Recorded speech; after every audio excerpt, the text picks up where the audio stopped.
Though we often think of Maundy, Thursday, as the day we remember the institution of the Lord's Supper, the Maundy part of this day comes from the Latin mandatum, or mandate.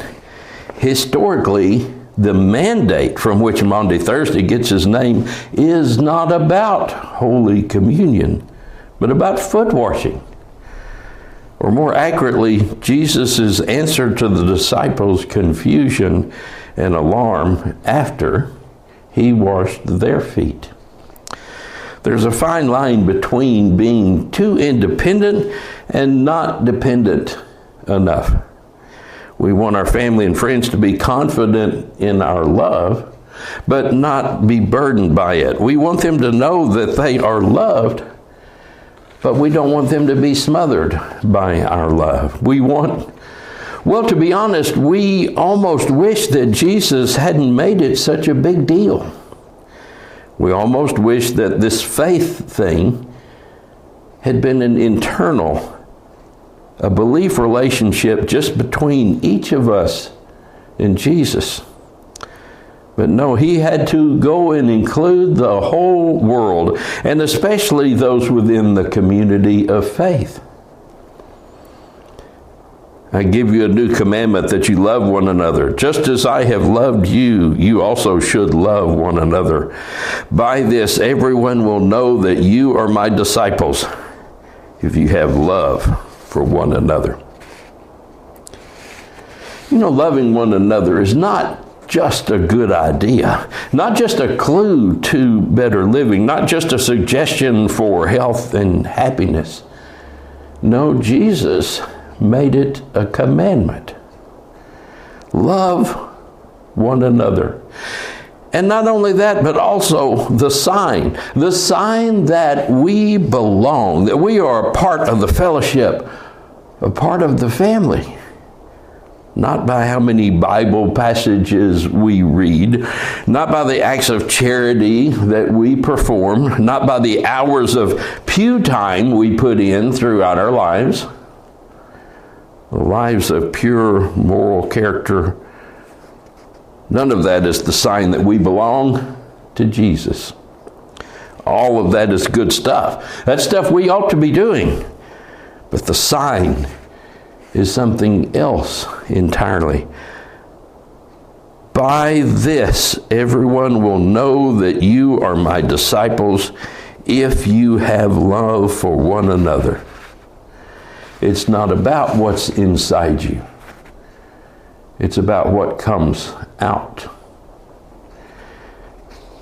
As we imagine what the preparation for the Last Supper may have been like, this evening, we will hear a story from Mara, revealing what she witnessed from outside the room where Jesus and the disciples gathered. She expresses her shock at Jesus washing the feet of the other men and her amazement at Jesus' words. She realizes that Jesus, the living bread, was about to turn the world upside down. Who do you think prepared the Last Supper? Look, bread, it's easy enough. It's flour, water, a little salt, herbs if you want more flavor. Normally you'd add yeast, but not at Passover. No, at Passover we cannot wait for the bread to rise. Our deliverance from Pharaoh is at hand. So the story goes. Passover is always the same. We eat the bread, we drink the wine, there's lamb, bitter herbs.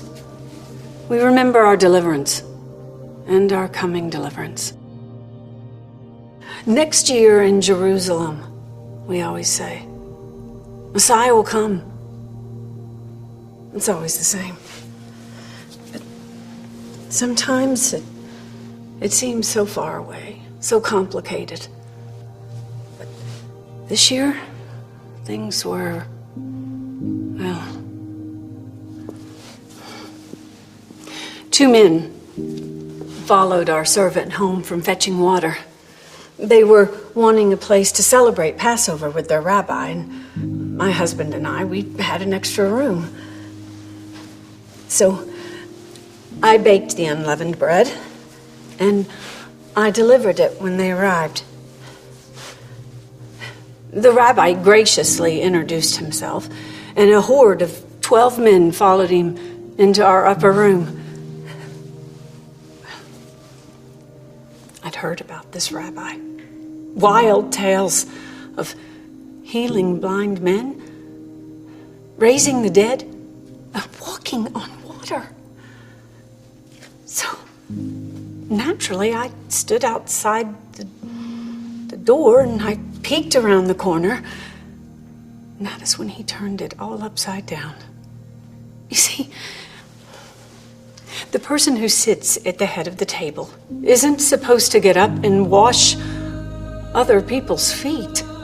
But this rabbi, he was moving from man to man, washing each of their dirty feet.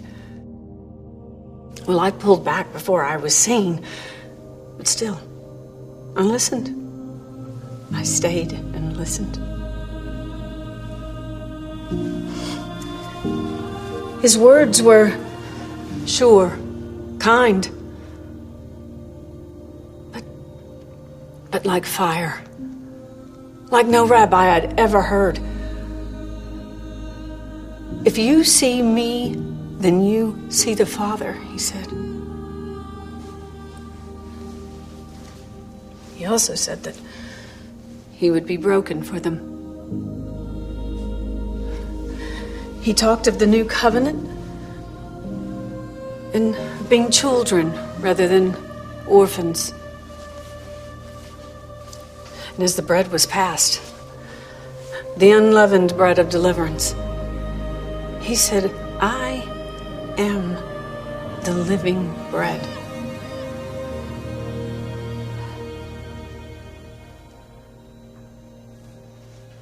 Living bread. What could we have understood about that at the time?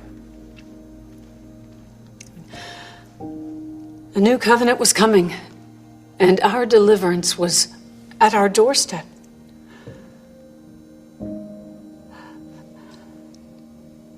Little did we know that our entire world was about to be turned upside down.